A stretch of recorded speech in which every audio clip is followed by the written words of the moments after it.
How's it going, guys, and welcome back to Quintinton, the Gun Guy. Today is a bit of a difficult subject, especially in worldwide news. Everyone knows about the attacks on Ukraine, so it doesn't matter on whose side you are on or what's your opinion about it. This is definitely not a channel focused on politics. I really try to stay away from that. So I'm not going to delve into the politics side of it. I want to learn lessons from what's happening in Ukraine. So everyone's taking out something different from what's happening. Maybe evacuation plans, maybe bugging out, maybe whatever you are learning from this scenario. But I think the main thing that everyone's taking away from this, as well as what happened in COVID, is how fragile your situation is or your lifestyle is. It can be taken away from you like this. So you need to be prepared for whatever scenario that you imagine playing out in your head. Here in the bottom side of Africa, no one's too fazed about us or too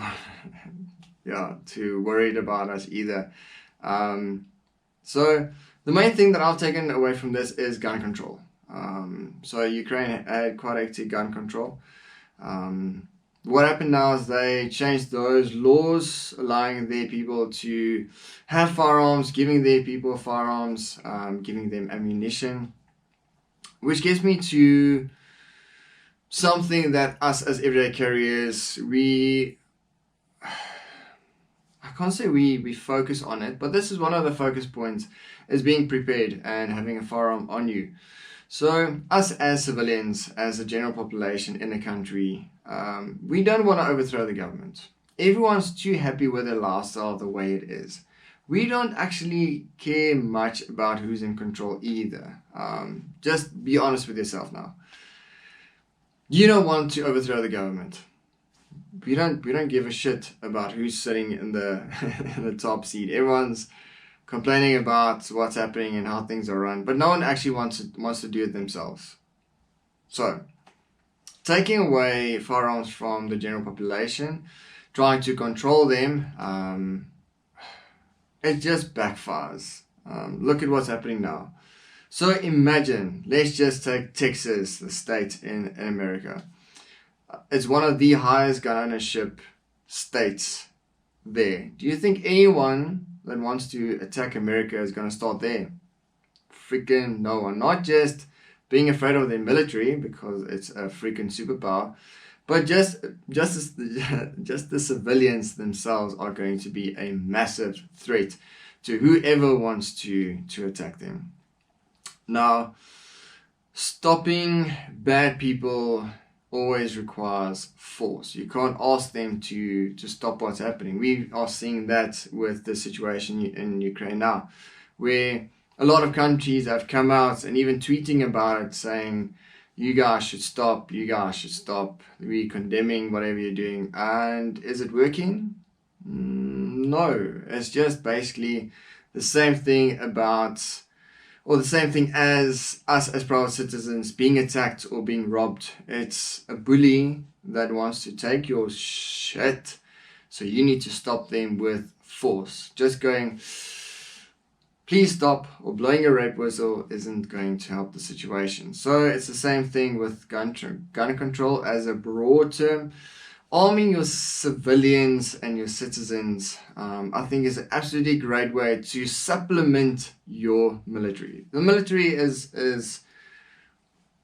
the main defense force of a country, but they aren't always adequate, as we've seen now as well. Now the civilians need to start helping, and having civilians that aren't prepared, aren't trained, they don't have weapons, they're having weapons thrust upon them like this now.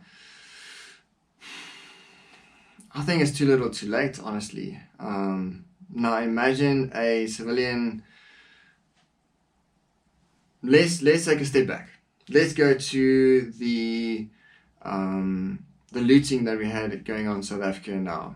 The military and the police weren't enough. The civilians was a massive help in curbing that and stopping that from escalating even more. Because what would have happened if that was just left and the police were left to their own devices. The police didn't have ammo, they didn't have enough manpower. They needed the help of civilians. Now, who's to say that the same thing isn't going to happen in future? So stop disarming the civilians. Stop with this gun control shit.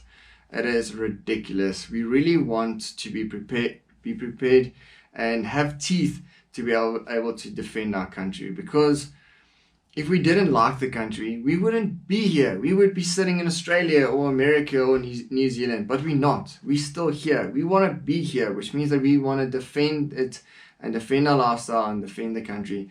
That's what we want to do in South Africa. So give us the ability to do that. Give us the ability to have bigger weapons, to have more efficient weapons, not just hunting rifles. It's just not enough. We need to be prepared on a military level, because we want to help where we can in case things like this starts happening more. What's stopping another country from taking South Africa? We've got much the same resources like Ukraine, probably quite a bit more, especially on the farming side and mineral side.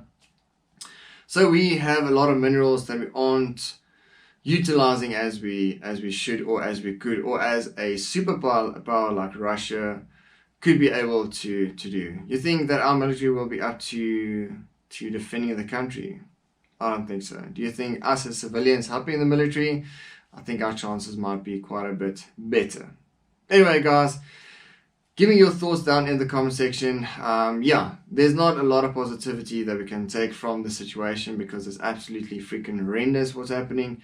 But yeah, this is one of the things that really stood out for me, is gun control and how it really messes up a country and messes up the civilians being able to defend the country as well. See you guys later. Cheers.